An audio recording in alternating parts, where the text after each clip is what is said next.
नमस्कार विद्यार्थी मित्रांनो, आजचा आपला डे 6 आहे. त्यामध्ये आपण पाहणार आहोत युक्लिड जॉमेट्री. त्यामध्ये सब युनिट आहे conditional statement and converse and proofs. यामध्ये आपल्याला कंडिशनल स्टेटमेंट कशाला म्हणतात, कॉन्व्हर्स काय असतं आणि प्रूफ्स कशाला म्हणतात हे थोडक्यात याची उजळणी करायची आहे, जो भाग आपण 9वी मध्ये शिकलेलो आहोत. आणि हा भाग तुम्हाला 10वी असेल, 11वी असेल, 12वी असेल, ह्या तिन्ही चारही वर्षांसाठी तुम्हाला लागणार आहे. बघा, कंडिशनल स्टेटमेंट अँड कॉन्व्हर्स म्हणजे काय आपण पाहूया. The statement which can be written in the if then form are called conditional statement. जे स्टेटमेंट आपल्याला इफ देन या फॉर्ममध्ये लिहिता येतं त्या स्टेटमेंटला आपण कंडिशनल स्टेटमेंट असं म्हणतो. The part of statement following if is called the antecedent. बघा, स्टेटमेंटचा जो इफ पासून सुरू होणारा भाग असतो किंवा दिलेल्या वाक्याचा इफ पासून सुरू होणारा जो भाग असतो त्याला आपण अँटीसेडंट असं म्हणतो. The part following then is called consequent. आणि जो वाक्याचा भाग देन नंतर सुरू होतो त्याला आपण कोसिक्वेंट असं म्हणतो.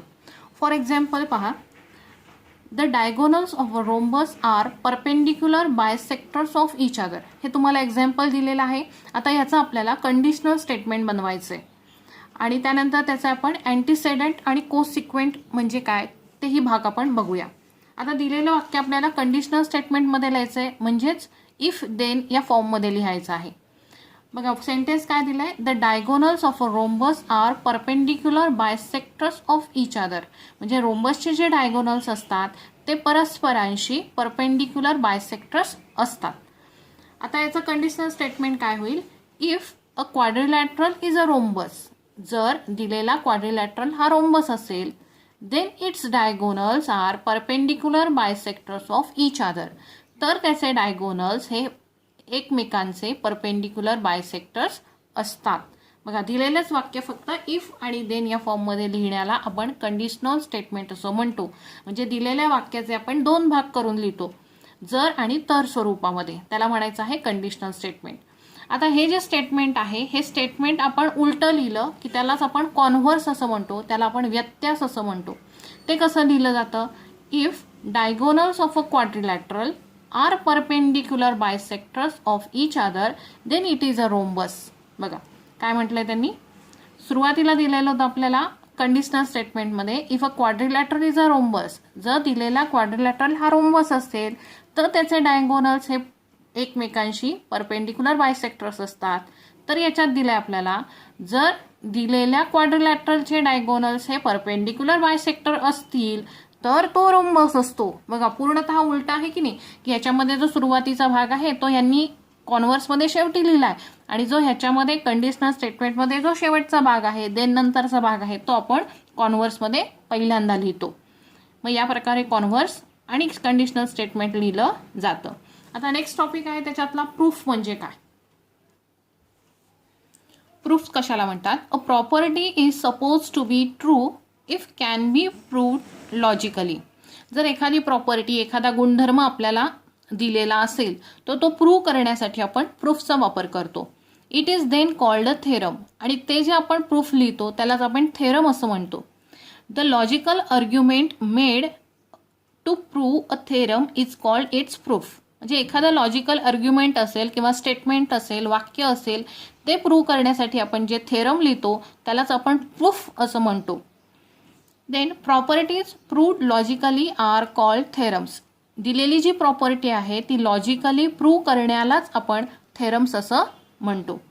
आता त्याच्या प्रॉपर्टीज बघा काय काय आहे, त्याचे एक्झाम्पल्स काय काय दिलेत बघा. There are infinite lines passing through a point. ही एक प्रॉपर्टी आहे. There is one and only one line passing through two points. A circle of given radius can be drawn taking any point as its center. बघा, वरच्या दोन सेंटेन्सचा अर्थ तुम्हाला कळला असेल, सोपा आहे तो. खालचा सेंटेन्स काय, a circle of given radius can be drawn taking any point as its centre. दिलेल्या रेडियसवरून जर आपल्याला सर्कल ड्रॉ करायचा असेल तर कोणताही एक पॉइंट आपण सेंटर म्हणून वापरू शकतो आणि त्यावरून आपण रेडियस घेऊन सर्कल ड्रॉ करू शकतो. All right angles are congruent with each other. बघा, जे राईट अँगल्स असतात ते एकमेकांचे कॉन्ग्रुएंट असतात किंवा एकमेकांशी एकरूप असतात. त्यानंतर फिफ्थ आहे, if two interior angles form on one side of a transversal of two lines add up to less than two right angles, then the lines produced in that direction intersect each other. बघा आतापर्यंत आपण जी 5 sentence वाचली, ह्या 5 sentence आपण prove करू शकतो आणि ते प्रूव्ह करण्यासाठी जे काही आपण लिहितो त्यालाच आपण प्रूफ असं म्हणतो. या प्रकारचे सेंटेन्स आपल्याला थेरम साठी विचारले जातात. आता यावर डिपेंड असाइनमेंट आपण पाहू. बघा बऱ्याच मुलांकडे 9वीची पुस्तकं नसतील, त्यामुळे मी आता इथे असाइनमेंट सॉल्व करून दिलेली आहे. आजची असाइनमेंट थोडी काही मुलांना अवघड जाऊ शकते, त्यामुळे मी ती सॉल्व करून दिली तुम्हाला. बघा असाइनमेंटमधला पहिला क्वेश्चन आहे, write the following statement in if then form. खाली दिलेले जे सेंटेन्स आहे, स्टेटमेंट आहे, ते तुम्हाला इफ देन फॉर्ममध्ये लिहायचं आहे. म्हणजेच कोणत्या फॉर्ममध्ये लिहायचं आहे, कंडिशनल स्टेटमेंट त्याचं तयार करायचं आहे. The opposite angles of a parallelogram are congruent. काय अर्थ आहे याचा, पॅरलेलोग्रामचे जे अपोजिट अँगल्स असतात ते कॉन्ग्रुएंट असतात. आता हेच वाक्य आपल्याला 2 सेंटेन्समध्ये डिव्हाइड करायचं आहे. बघा ते कसं येईल, if a quadrilateral is a parallelogram, जर दिलेला क्वाड्रिलॅटरल हा पॅरलेलोग्राम असेल, then opposite angles of that quadrilateral are congruent. तर त्याचे अपोजिट अँगल्स, त्या क्वाड्रिलॅटरलचे अपोजिट अँगल्स हे कॉन्ग्रुएंट असतात. याला काय म्हणायचं आहे, कंडिशनल स्टेटमेंट, जे आपण इफ आणि देन या फॉर्ममध्ये लिहिलेलं आहे. हे याचं पहिल्याचं आन्सर आहे. देन सेकंड क्वेश्चन आपण पाहूया, write converse of the following statement, the diagonals of a rectangle are congruent. काय लिहायचं आहे आपल्याला, या स्टेटमेंटचा कॉन्व्हर्स लिहायचा आहे.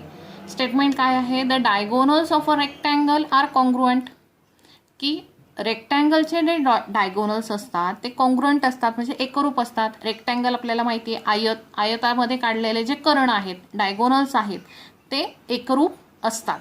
आता याचं कॉन्व्हर्स काय होईल पहा,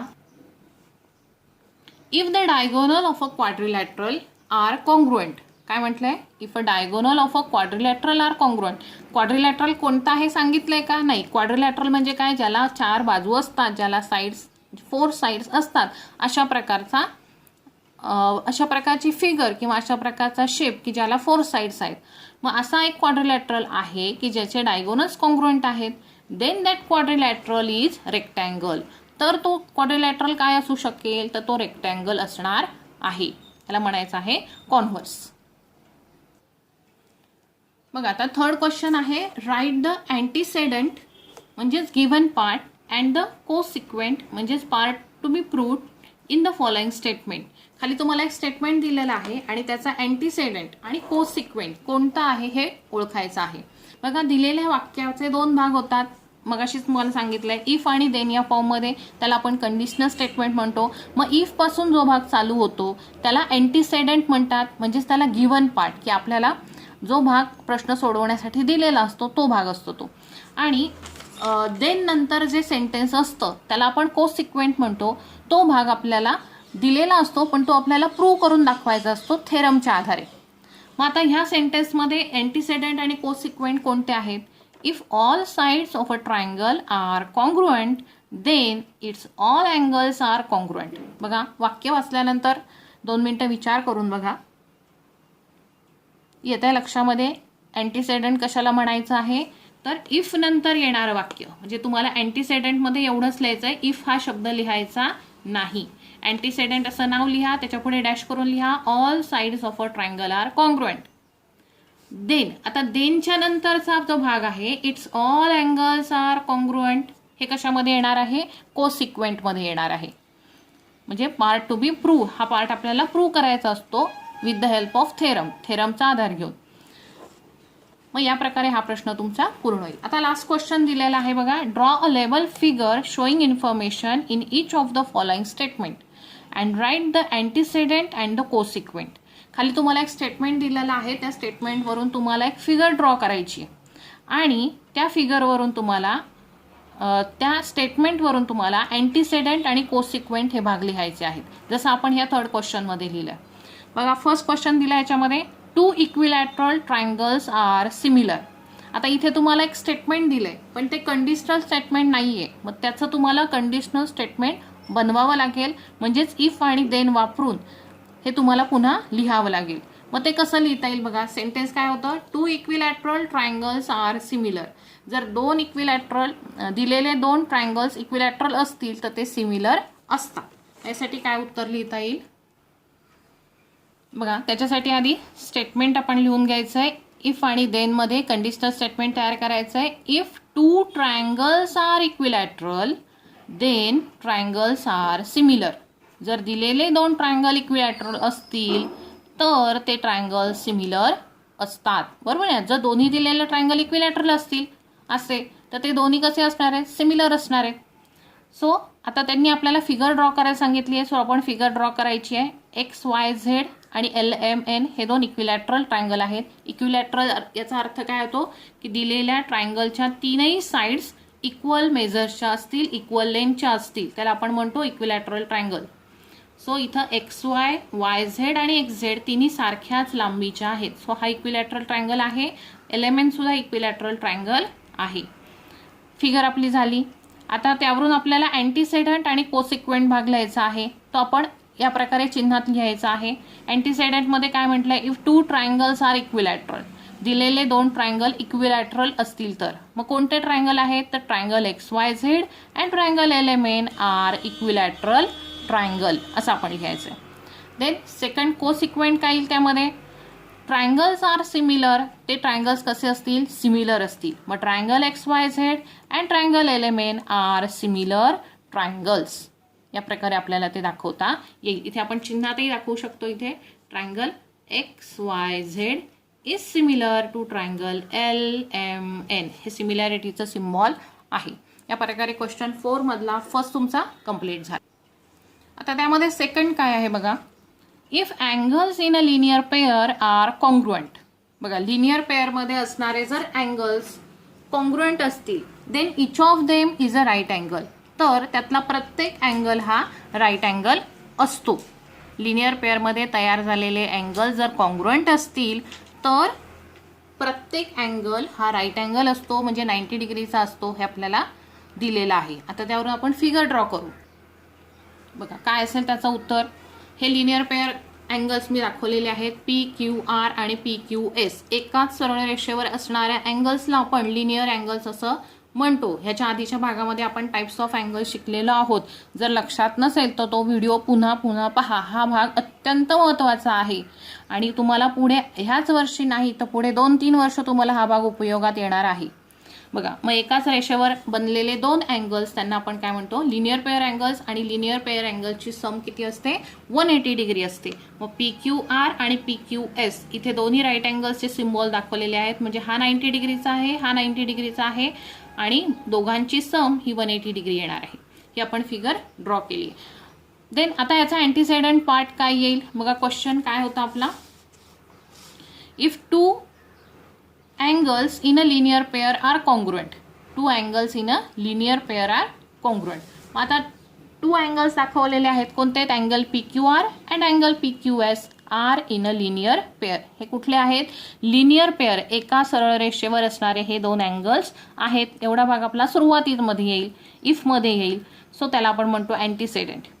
मग ते सिम्बॉलिकली दाखवायचं आपण. Angle PQR is congruent with angle PQS. जर ते कॉन्ग्रुएंट असतील तर काय म्हटलेलं आहे, then each angle is right angle. काय म्हटलेलं आहे, then each angle is right angle. तर प्रत्येक अँगल हा 90 डिग्रीचा असेल. सो कोसिक्वेंटमध्ये येईल angle PQR is equal to PQS is equal to right angle म्हणजेच 90 डिग्री. ओके, इथे आपला घटक संपलेला आहे. व्हिडिओ आवडत असेल लाईक करा आणि कमेंट करा. कमेंट केल्यामुळे तुम्हाला समजला की नाही हे मला लक्षात येईल आणि त्यामुळे मला पुढच्या व्हिडिओमध्ये आणखीन चांगली सुधारणा करता येईल. ओके.